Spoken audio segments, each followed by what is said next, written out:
Hi, Zandile. How are you today? Hello, I'm fantastic. How are you doing today? I am very well. I'm over the moon actually. I am so happy to to finally be talking to you, and we'll share with our audience as we go through this.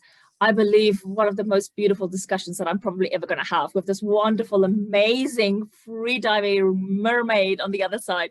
So, Zandile, you are calling today from where you're in Cape Town at the moment. Where are you? I am in Cape Town in Muizenberg. So Muizenberg has been Tourist. in the news lately for like not the most fantastic things, but generally Muizenberg is a fantastic area. Yes, and I'm sure we're going to touch on some of those topics that why the area hasn't been in the news for the right things. Okay, so I just have to breathe and relax because I'm so excited. First of all, I have to say that Zandile and I met online perhaps maybe 2 months ago now. I think at the end of December, and I'll quickly share the story because I think it's so important to our energy and what both of us believe in and what we really want to do independently, and then suddenly our lives kind of connected and we realized that, hey, there are so many beautiful common ground discussions that can be had. So I was introduced to Zandile through the Corona Free Range Humans project that the Corona beer, not the virus, did a few months ago with, well, actually several months ago now, with a very good friend of mine, Klaus Obermeyer, and I believe it's a mutual friend. And he worked with you on that project. I was in Mauritius at the time. There was a little bit of thought of doing that. And then I got really curious about this amazing Black Mermaid and your story. And I thought, let me just go and Google her a bit and search and see what she's all about because I love her already. Oh my God. And then it happened. I was absolutely in awe. I was perhaps even a little bit shocked about who you are, your beautiful soul, your perspective, your eloquence with words, and just everything that you stand for. And for those of you that joined us that has not had the opportunity to Google Zandile Ndlovu, she's absolutely amazing. Zandi, you were the very first Black freediving instructor in the history of South Africa. Am I right in saying that? Yes. Wow. Yes. Wow, congratulations, first of all. And if any of the other people that know me very well, they would also know that I'm really passionate about obviously developing the females, first of all, and secondly, females from developing communities, perhaps of color. I've trained the first two, actually, maybe even Papua New Guinea, but let's stick with the Solomon Islands, the first two female local Black scuba diving instructors in the history of the Solomon Islands. And I'm always so enthused to hear the groundbreaking work that you have done. You're, as I've mentioned, a free diving instructor like you. I am also passionate about nature, food, and travel. You do this amazing blog, and you have this wonderful website that you talk about current issues, and those issues get more colorful, flavorful as the days go by, and I'm even more impressed. And you are affectionately known as the Black Mermaid, and I absolutely love that, and I think you're okay if I say that. I love what you stand for in terms of conscious conservation, the work that you do single-handedly in terms of diversity and inclusion is just phenomenal. You open up our ocean spaces. You talk about subjects that should have been talked about so long ago, and this is exactly how we actually connected. Let me give the people another little tidbit. For those of you that has followed my crucial COVID conversations for the last 6 weeks, well, I am today talking to the beautiful woman that has inspired me to do this. This lady here is the reason why I started it. I mean, I would have never had the courage, or I would have never put the little little pieces together if it wasn't for you and I that met on the 30th of December. You put a post out and you were talking about the ocean spaces. And I think the comment that you made was, you know, the spaces are not yet yours. And I was curious. I wanted to learn. I needed to know what you meant by that. And bang, our interaction started. And it just opened up this beautiful connection for let's talk, let's understand, let's communicate. Yeah. But more importantly, let's communicate, converse, and put that out for people to see. And that's when the crucial COVID conversations started for me. So this is all thanks to you, because that time I was already doing a lot of work in terms of COVID-19, helping lots of businesses across, you know, Pacific, Southeast Asia, you know, Australia, New Zealand, to help deal with this COVID crisis.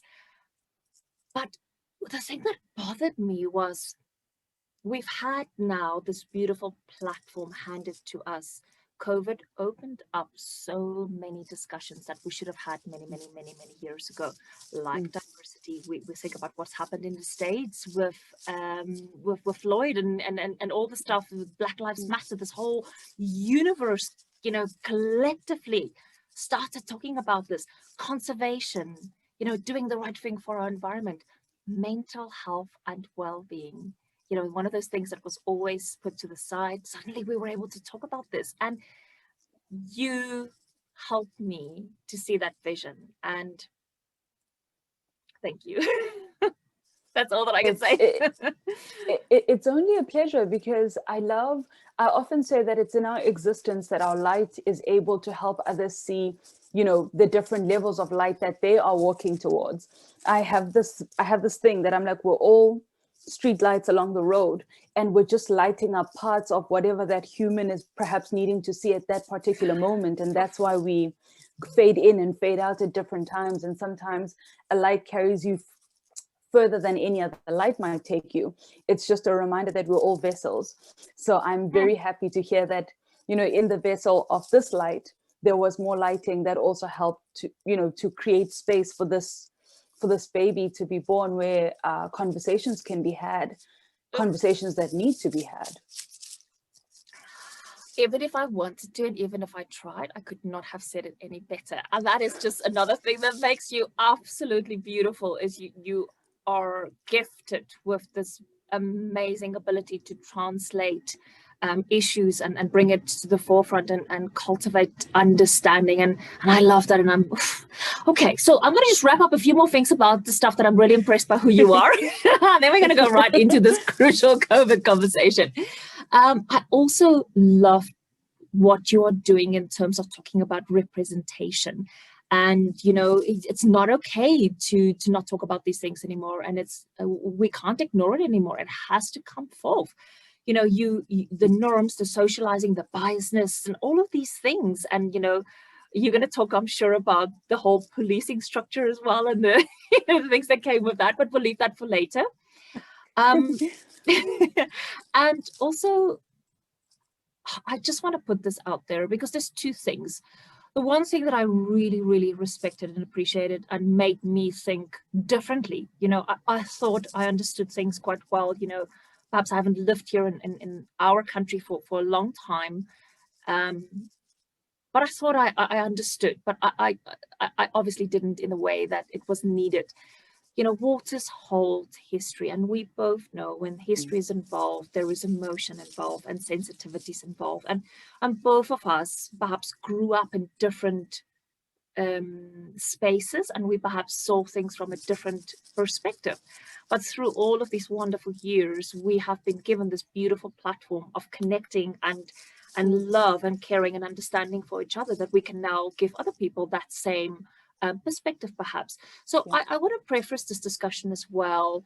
And you and I off camera talked a little bit that if either one of us see that perhaps we don't use the right words to give truly a representation from what we're talking about, we're going to hold each other accountable. We're going to say, hey, but you know what, let's just use this instead. And we're both okay with that. And I think as an important takeaway for you listening to this, you know, it is a sensitive topic, even more so in South Africa, but it is a sensitive topic, and we want to help foster and cultivate understanding, and we want to make sure people have perspective I want to hear, because it's important to have compassion and understanding. And even though you think you know things, you don't actually really know things until you open your ears and you have these types of crucial conversations. So I just wanted to make sure that our audience hear that and understand that. And we both acknowledge that we're on the same page and we respect each other and our points of view very much. And the last thing I want to say is, actually, I'm not going to say it. I'll say it later because I think it will be more applicable then. But let's just start this thing. Okay.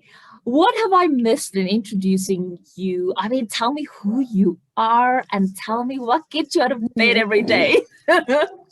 So you actually said like pretty much, what did you miss? I think, so what am I about?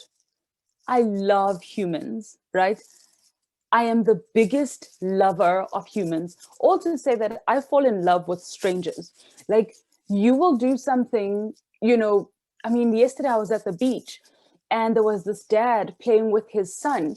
And I was sitting there in as much love as his wife, probably not as much, but the love that I felt for that father and son as they played is a continuation of pretty much who I think I am.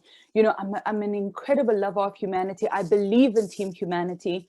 I think we have incredible potential, but I also feel like we're not tapping into that, right? So when I do diversity and inclusion work, I always speak about team humanity. When we speak up, we don't speak up for just ourselves. We're saying, hey, we're team members. And if we're a soccer team and half the team is sleeping outside and half the team is sleeping inside, how do you expect us to perform the same? We can't. So when we speak up, we say, hey, we want better for our community. We want better. I believe in kindness. I believe in hard love. And I just believe in constantly putting humanity up to the graces of the greatest light. In addition, of course, to being a water woman and being an outdoor woman and loving travel and loving, everything that is closest to the maker of all things. So that's who I am. Yeah. I love that. What gets you out of bed? Is it those things that you've mentioned in terms of just the love of humanity and wanting to make a difference and being the change? Is it those things, or what gets you out of bed apart from the water? We know that. It's definitely all of that and chickpeas. All of that in chickpeas. So so it's people, it's water, it's mountains, it's chickpeas. I can identify, we talked about the love of food. You're vegan, but I've been vegetarian for more than 20 years. So chickpeas, I am with you 100%. That's fabulous. Yeah. And it's interesting because I think COVID-19 has really stopped us all, gave us pause and gave us time to start reflecting. And now that things are moving, slowly starting to move again, we have a choice. We have a conscious decision. We can't go back to where things been. Our minds has been opened. We have seen things, we've heard things like these conversations. We can't go back to where we used to be. We have to be better.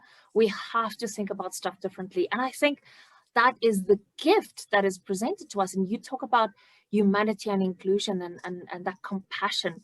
Spot on, because we have the opportunity now to change, the direction that we're heading into, isn't it? Yeah, absolutely. And I mean, all of a sudden, we have an opportunity to see ourselves different. I was saying the other day that if eyes were always a teller, everyone's wearing masks. What does it mean to expand kindness and love through your mask? Because your eyes say everything. What does it mean to smile at the next person? The reminder that we're not dead souls behind these masks, but we're still humans. We might not be able to touch each other, but hey, I see you, and that's the incredible thing, that all of a sudden your eyes have taken on what they always have been, and they're showing up for you in a way that the rest of you might not be able to. You're not able to touch the other, but you can see them. And I think that's incredible. That is such a beautiful learning, and I'm so glad you're sharing it. I've never thought of it like that, but let's put it out. I mean, yes, our eyes now are probably the only thing that's exposed in so many cases, and the eyes are truly the window of the soul, and now is that time where, whew, powerful stuff. I love the way, and I love your perspective on that. I've never thought of it like that. Yes, absolutely. Okay, so on that, with the masks and everything else, tell me, what did you learn from 2020 before we start tackling those hard concepts? Well, what did you learn from last year, And for us, being in tourism and being in the industries that we are, it's not yet over. It's a long way from over. I think I learned that at any point we can reinvent ourselves, right? So at any single point, you can start right where you're at. When I look at 2020, it was a hard year for us as a business. In the diversity and inclusion work and the human resources work and all of that is the conventional business. But in that moment was an opportunity to self-reflect in a way that I had never reflected before.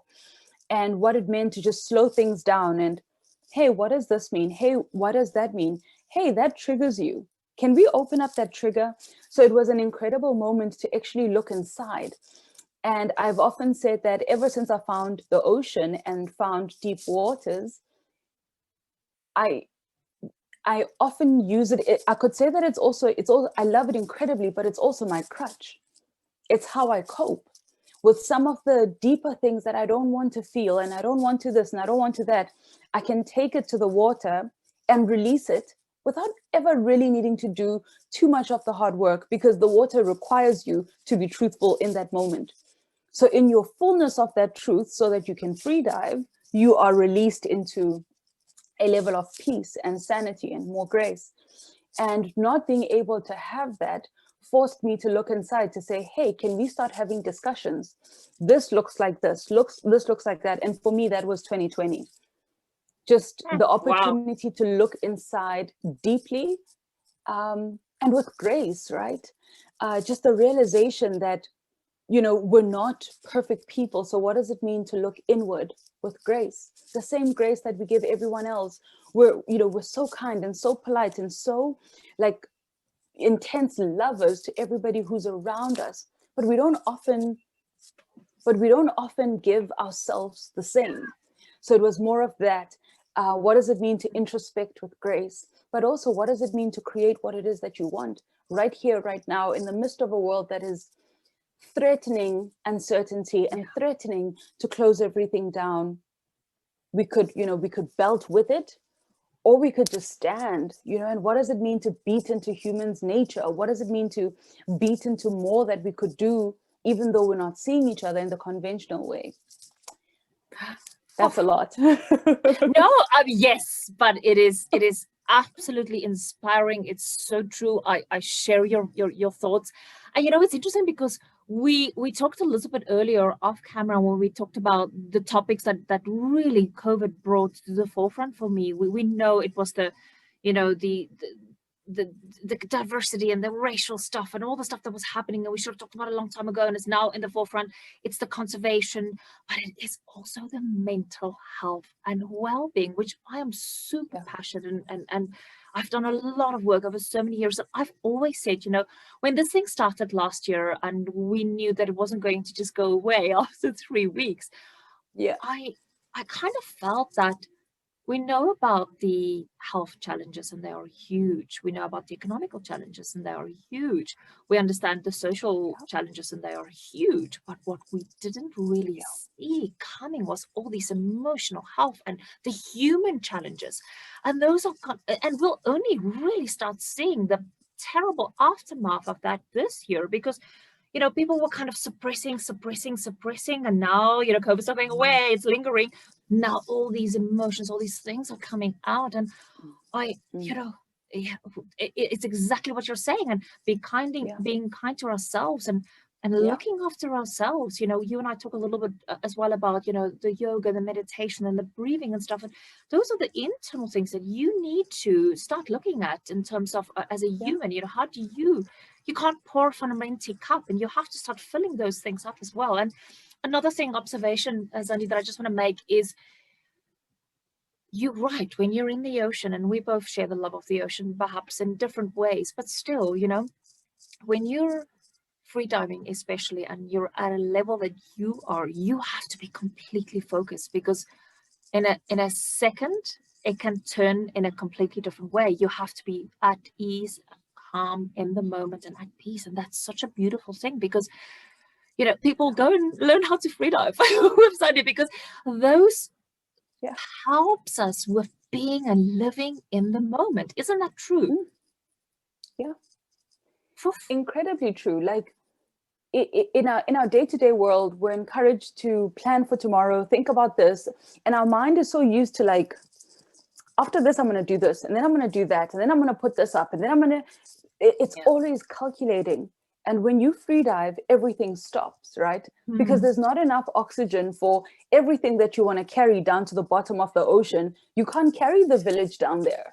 And again, it's just more moments where you get to be truthful.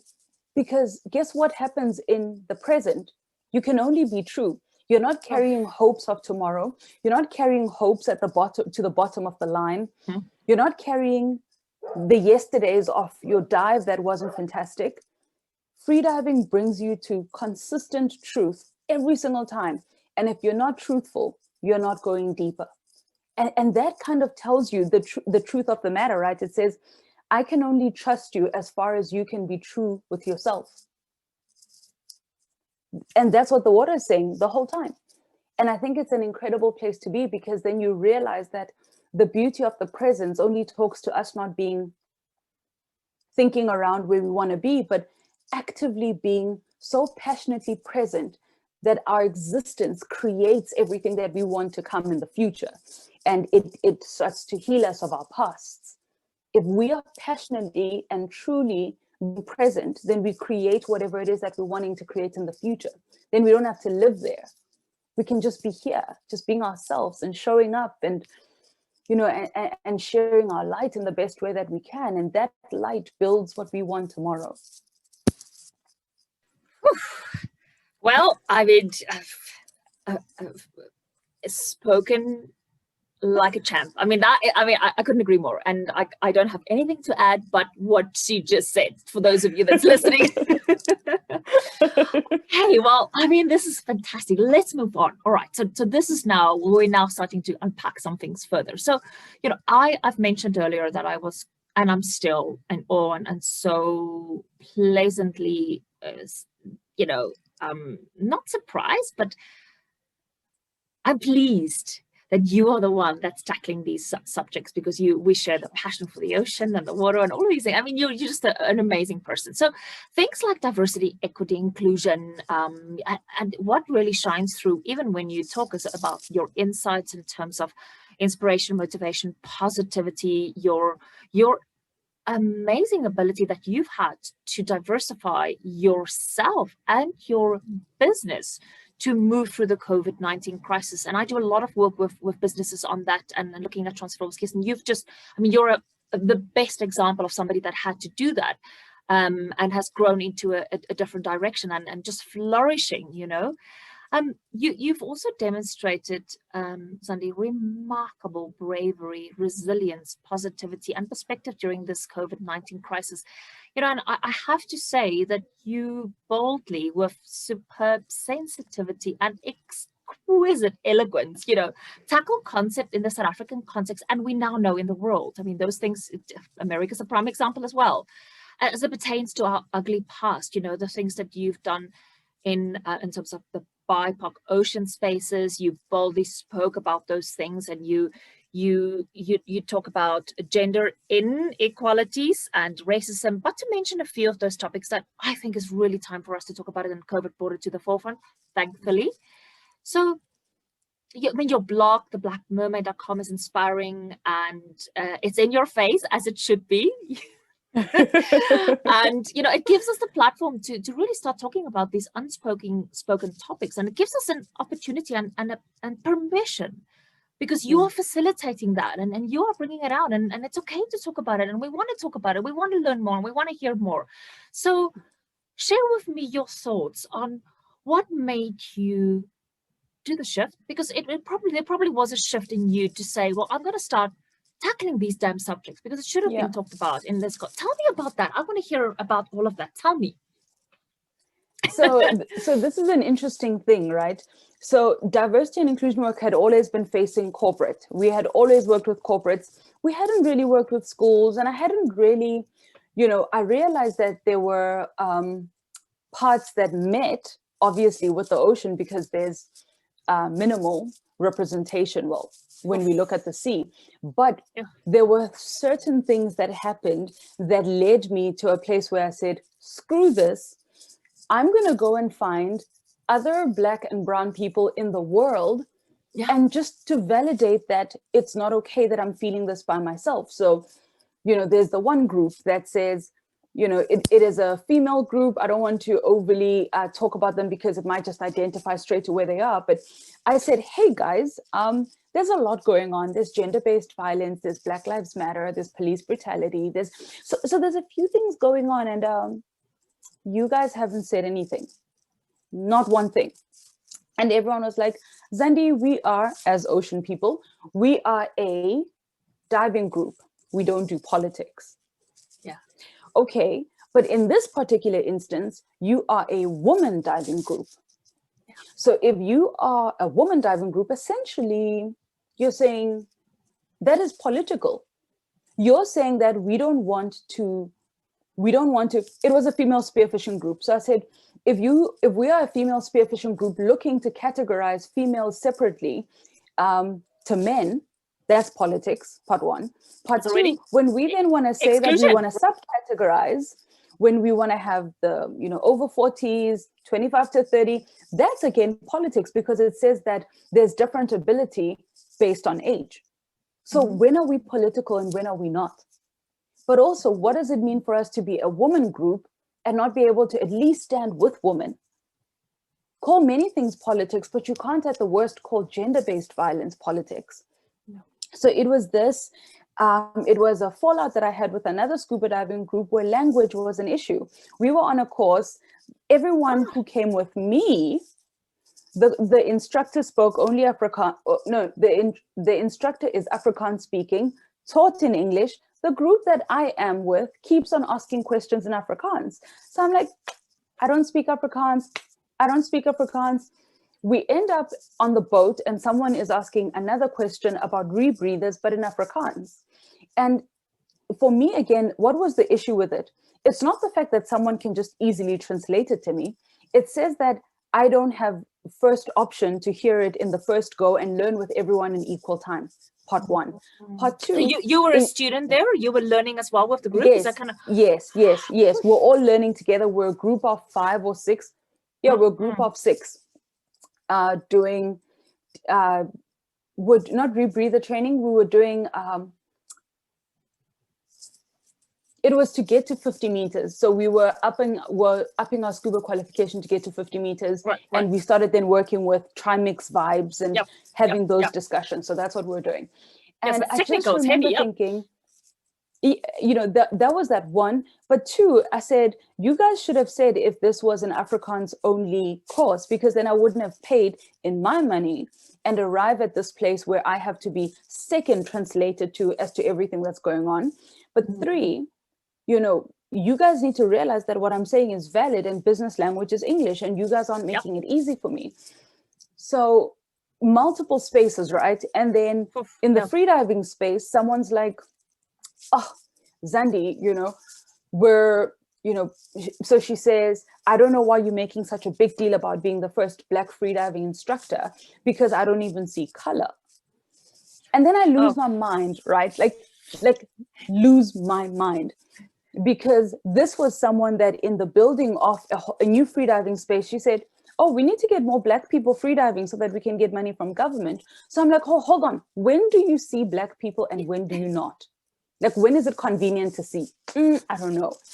So these are like these moments that charge up my emotion that ask me the question, are you going to stay in this space and continue to be a part of a place that speaks about recognizing your heart, but in unable to see your Blackness and and the challenges that Black people face in the greater society. If you go through anything, who's going to show up for you? Because they might associate with you, but they don't associate with Black. One. Two, you know, with this language barrier, what does it mean to constantly fight to also be first in a space, to be equal in a space? You know, because then my currency is always less. Oh no, we were just saying that buy this one, not that one.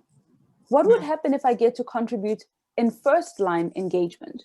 Yeah. And then there's the space that says, well, you know, if we can't, you know, there's just all of these spaces. And again, there's the space where everyone wants to hide behind being colorblind, but they colorblind conveniently. And again, it also fails to recognize that being the first Black freediving instructor is a massive thing, because when we look at historically how Black people have been placed in society, Black people have always been at the bottom. It's always been white, Indian, colored, Black. And again, the Black woman is at the bottom of it all. So in the midst of all of these things, I say, screw it. So I leave the spearfishing group, I leave the scuba group, I leave the freediving group, and I say, I'm sick and tired of sitting under this space of, I want to be a part of this, I want to be a part of this, but it's actually just oppressive spaces, and it's always just a question of time. And then I just started creating your own looking space in the world. I said, this is me, like, where are the Black people? Where are the Black people? I know I'm not the only one, but I just, you know, and that's how then the conversation started happening. You know, I reached out to Katie in the Bahamas, and of course there's flow, right? In the BIPOC space, there is flow of experience, there is flow of many things. But for me, it was an opportunity to affirm that there is ownership and authority that is Black in the ocean space. And even though the world fails to recognize it across all organizations, I mean, we will attend webinars where everyone who's on the pedestal, there's absolutely no representation. And we've paid to be there, but we're being written out of every single space. And I said, I won't be a part of that anymore. And I wouldn't support any space that was not diverse. Yeah, and that was my call to it. So then I just started looking for more and more BIPOC people across the world, listening to stories, but also inspiring other people that look like me to remember that, hey, you know, you might only know me, but they are everywhere, and also you can do it too. Exactly. You know, these ocean humans are everywhere, and they look many ways. They might not be shown to you in the many ways that they look, but look, you know. And then that just obviously opened me up to you know, discussing the different intricacies and intersections within the ocean space that makes it difficult and inaccessible for Black people in most spaces. And essentially that's where we are today. It is a super powerful woman you are, because you have made that choice and you've made that decision, and you've created this amazing space for people to identify. You know, sometimes it just takes one person to make a decision, and then the flood slowly starts building up.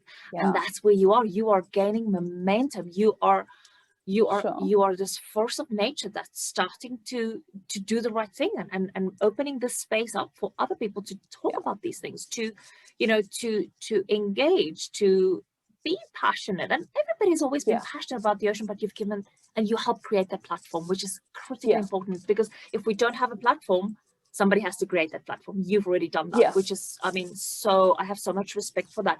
You know, so I'm going to maybe ask a controversial question, but I want to ask this because this is something that I have learned. You know, I'm gonna go back to my own, you know, when I left South Africa, you know, I've done, my first thesis was about affirmative action. So I've always had this different outlook. I've always wanted to make a difference, and I've always recognized that we need to give appreciation to the past to make the future better. So let's just leave it at that. But I've always said, oh, you know, when I traveled, and, you know, of course I didn't, let's just hear me out, I didn't see color anymore.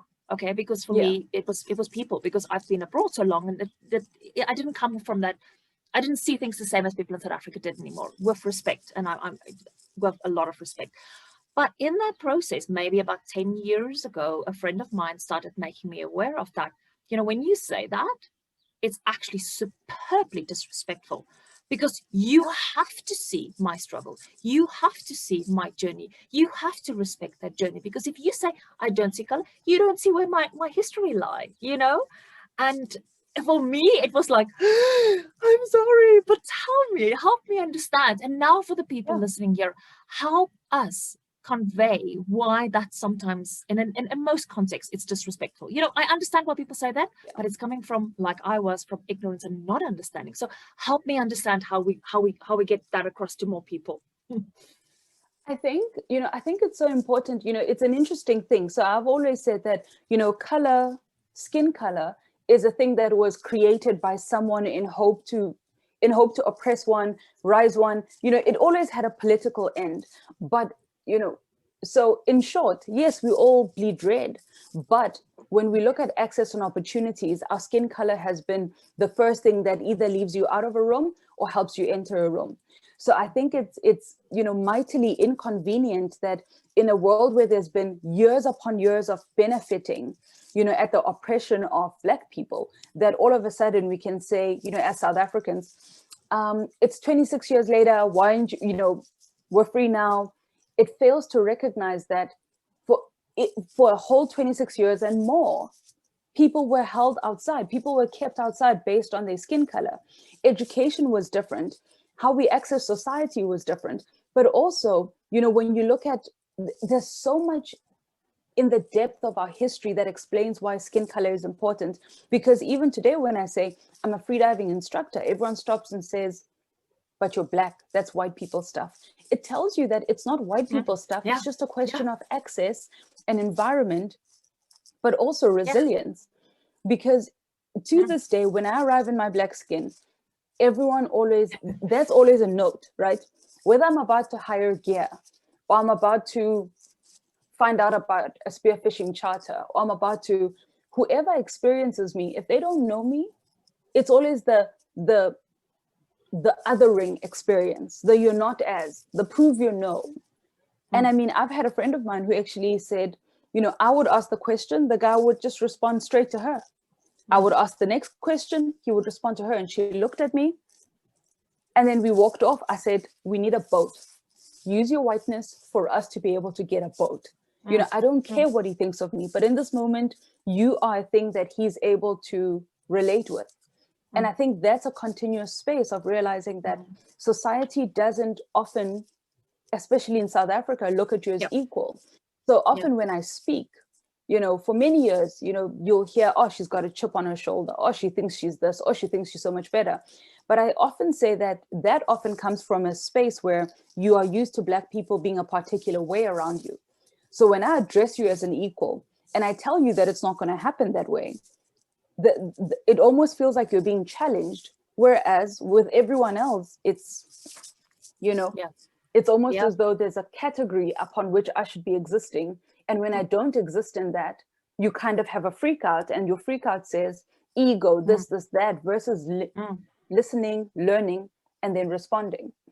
So I think for me, the problem lies with the person that has that perception. I mean, and that 100%. Person has to do work, and if they fail to acknowledge or fail to understand or fail to listen, So okay, go on. Yeah, go on. Sorry. but that's the thing that, for me, it just says, in the recognizing of where we come from, we must always acknowledge history, because history tells of where we are today. And if we are unable to recognize history in the present, then we are at risk of creating the same problems in the future. And I think there's just multiples of this, right? And now also in the BIPOC community, South Africa, I'll say Black, Indian, people of color community, there's a feeling of, there's just deep politics. But I think when we realize where we come from and we start to tell stories, not from the middle, but from the beginning, we start to change, how we narrate things. And I think we start to show up better, because then it begs the question of, who do we want to be in society? What do we reward as a society? And what do we recognize as right or wrong communally as a society, not based on who's doing it? So true. But do you think people, and let's just, maybe not just in South Africa, but I feel, I feel internationally more work has been done, of course, and that's just my most recent reference. By no way are we close to where we should be in South Africa for various reasons. And then our point of this discussion is not to unpack. Our point is to foster, cultivate understanding and respect, and help get to where we need to be.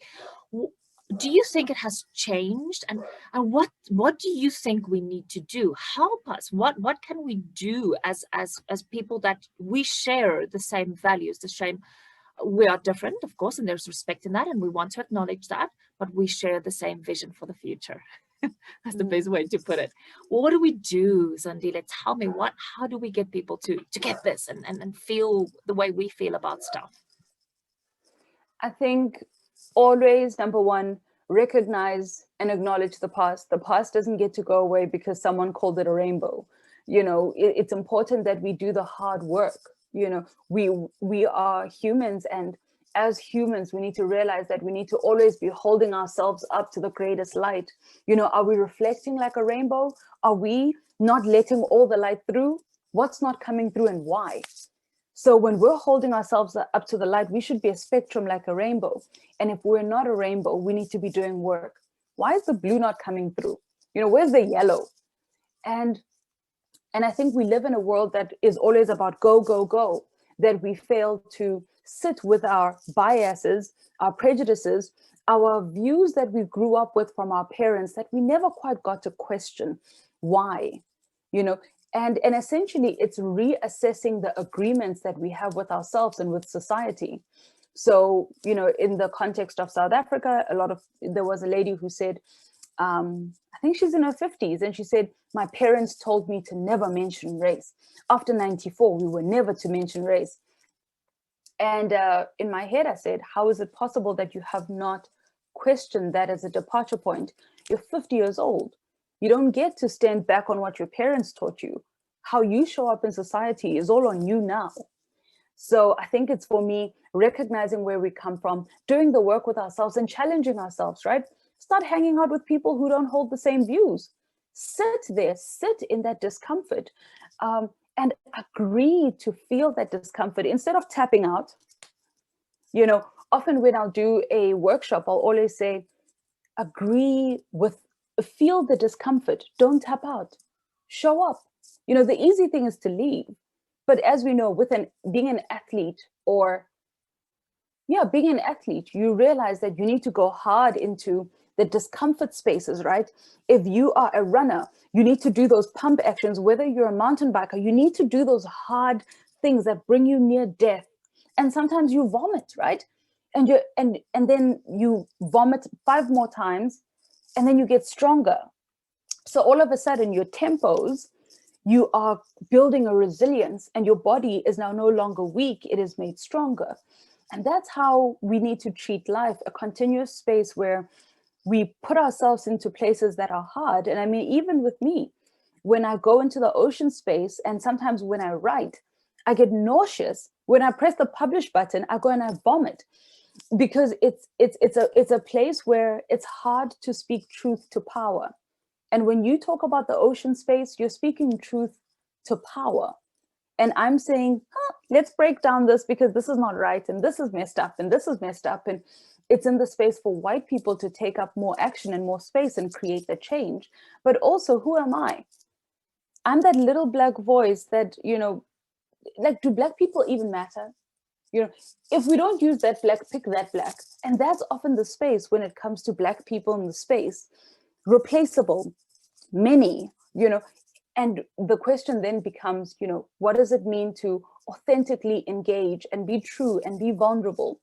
And that's why I write blogs, right? Because you don't have to respond immediately. While you're having coffee with someone and you say something and they choke, and because they must respond and they must tell you what they think now. And you're like, I really think you should just sit with it.